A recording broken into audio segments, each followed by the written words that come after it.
Well, last night was unbearable. I came home. I had to take something back to the store. And when I tried to close my garage door, someone in the woods kept making the garage door go up. Next thing you know, I'm coughing. I can't stop coughing. I come in the house and I keep coughing, but I'm staggering around. It feels like someone put a bunch of weight on top of my head. Like, you know, you have a stack of books on your head when you're in like charm school and you learn how to walk and everything and act poised. Well, this is what it felt like, only it felt like these books were made of lead on top of my head. As soon as I got in my house, I was staggering around. You know, I think the people doing this must just be trying to exterminate me, you know, like treat me like my house is the Roach Motel. You know, if I can't leave willingly, they'll just force me out with poison. But I was just coughing up phlegm, and so I fell asleep sitting up because I have to fight sleep, because every time I go to sleep, they do something terrible to a different part of my body. So I dozed off for a few seconds sitting in the couch. The other times I dozed off sitting in my computer chair straight up. And while I was resting, I woke up and my back was killing me. I thought they broke my spine. I felt like I had to go to the bathroom, but I didn't have to go to the bathroom. It was like they were destroying my bowels, you know, your feeling in your spine that controls those areas. So I told my husband that I felt like they were breaking my back. Well, he was already awake. He was like twitching, you know, laying there, his legs thrashing. So then I doze back off. Then I wake up, my shoulders are like fire to touch because they're attacking them, making my hands go numb by attacking the top of my shoulders, trying to make me think they're going to make me lose my arms. I look over, my husband's awake. It's 3 in the morning. I said, "What are you doing awake at 3? He said, "I just woke up." I said, "Funny, I just woke up at 3 too." So I wake up again and I feel like that somebody is just making my brain diminish, like they're giving me a stroke. And first thing I do is try to say my ABCs while this is happening. I get halfway through the alphabet 3 times and I pause and I can't get to the end. I said, "Oh my God, I've never done this. I can't even get through the freaking alphabet." So I thought, am I going to stay like this forever? Luckily, I got back to myself, you know, after the attack ended. I try to go to the bathroom. I can't walk to the bathroom because when they attack your back, they make your feet like flippers. You know, you stagger around and you can't feel the bottom of your feet. You don't have any coordination. So this is what happens in my home nightly, and each time there's less of you. You know, they diminish more of you. So I'm sitting here thinking, okay, this one monster that's pursued me for so long is such a vile, disgusting piece of shit from hell that he wants everything around him to be dark and vile, and he's a negative force, and all I see him at is like bad mass, like this bad mass in the galaxy that tries to overcome the light. That's what this creephead is that pursues me. And he's disgusting because what he tried to do originally was win my trust through telling me he was this horror writer and stuff. He tried to make me think he adored me. And so later he tries to suck you into this, I don't know if it's the Star Wars space program or CIA or what, but they try to suck you into losing your life force, losing your will, losing your mind to this negative force, which is like Lucifer. And then after they think that they've got you totally wrapped up in this force, thinking this force is strong and powerful, then they start trying to invade you, and they start trying to seize possession of your mind, and then trying to talk to you with weapons, through telepathy, through mind invasion, but they have to really break your mind like mine, break down walls, they said, to try to convince you that they're the Antichrist and you should let them in. So I get away from these people, so they're killing me. They're like, "If you do not listen to this force, you will be dead. You know, this is Darth Vader, this is the devil, we will consume you." And I say, well, look, you stupid idiots.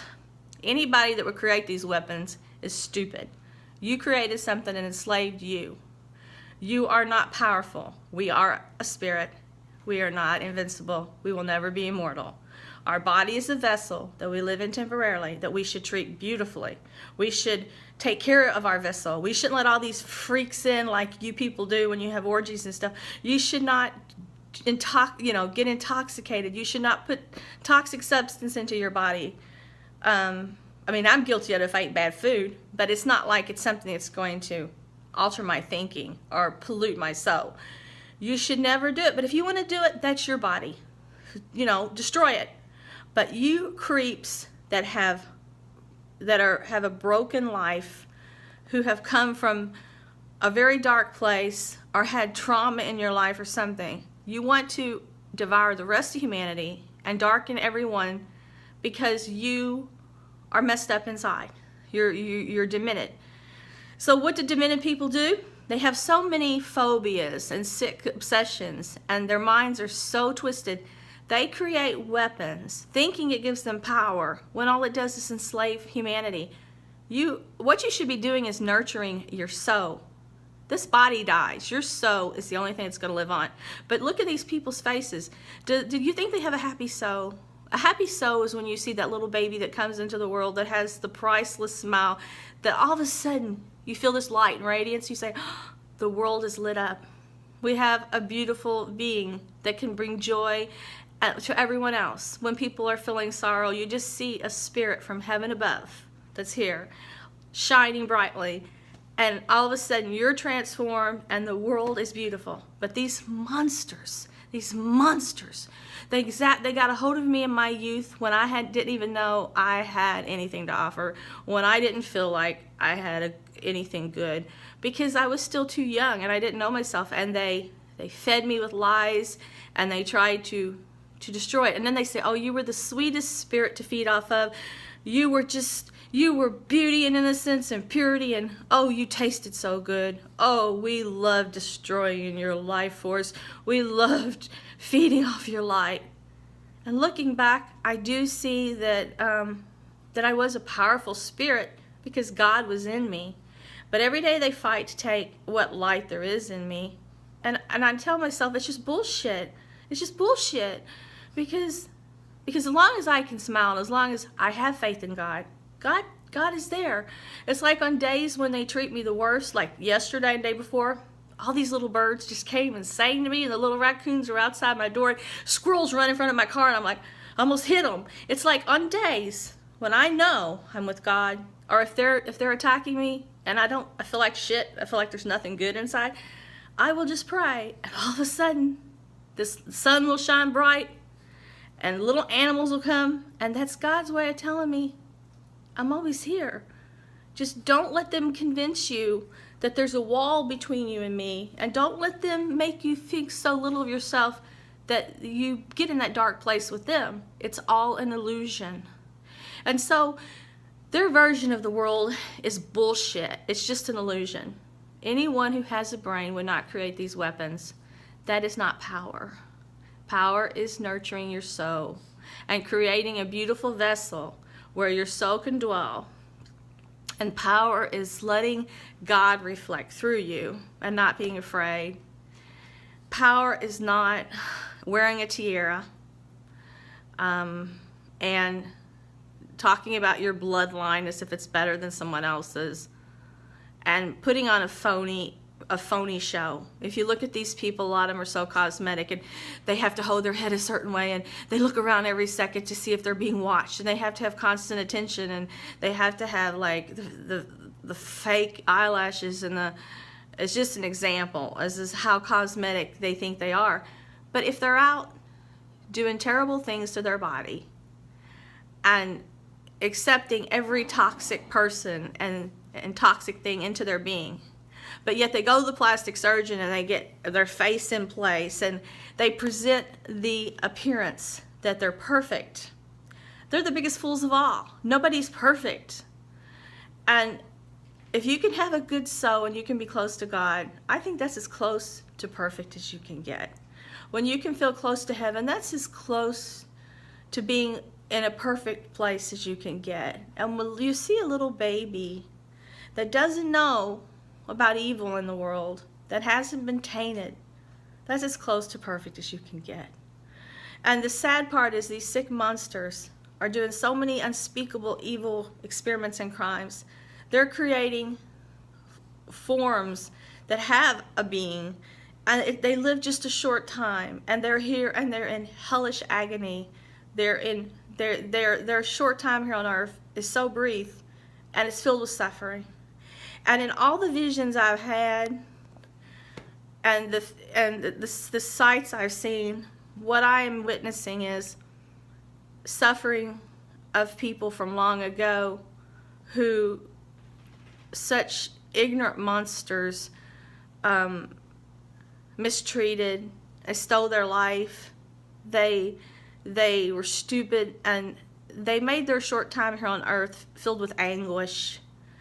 And this group telling me they feed off my light and my life, that's anguish, because I never really discovered I had any potential until much later in life, when I kept wondering why they were here and what the freak they wanted.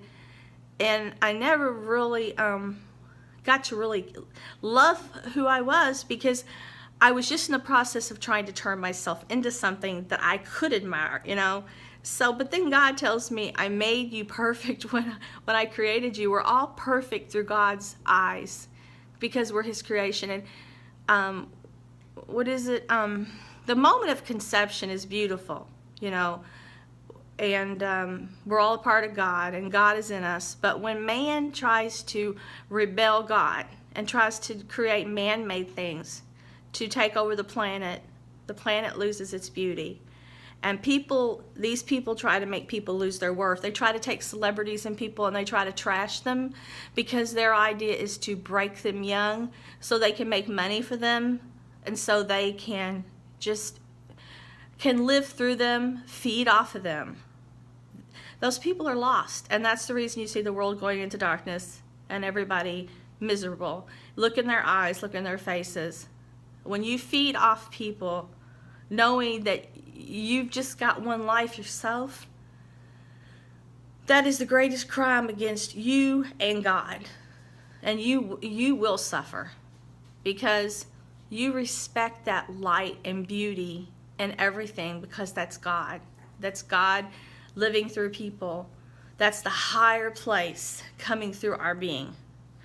It's inevitable you're going to die, and every day that you live, your cup is getting empty. But just because you can be like Countess Dracula or something and get a morsel of light and give yourself a rush, look at all the other people before you that committed your crimes, and look how gruesome their death is. Or look at their face. It's full of anguish. Do you really think feeding off other people is going to make you better in the long run? You're still going to die. But everything you do here, everything has a price. And you need to stop putting these weapons up that make me and my husband sick in our house and telling me, we possess you, we control you. Because all you tell me is you are enslaved. Because anyone that would be so paranoid and so stupid to do this is the most enslaved of all. You feed the beast and you slaughter people, and all this society that you're creating to be robotic slaves for the Antichrist are just here to suffer. And you want to steal their glory for this dark force that is spreading in the galaxy, eating all light matter. Well, you will have hell on earth, but you're not in control at all. You are fools. And you will suffer the horror of your own creations. And I just wish you would leave me and my husband alone, because really, I don't know where to go. You tell me you're the eye in the sky. Where is there to go that the devil's weapons aren't? You know? You think you've built the devil's empire. Well, guess what? One good thing I have to look forward to is I was smart enough not to have children. The devil may destroy my life, but by hell, he won't have the last laugh, because he's not going to have any of my offspring to play with and contaminate.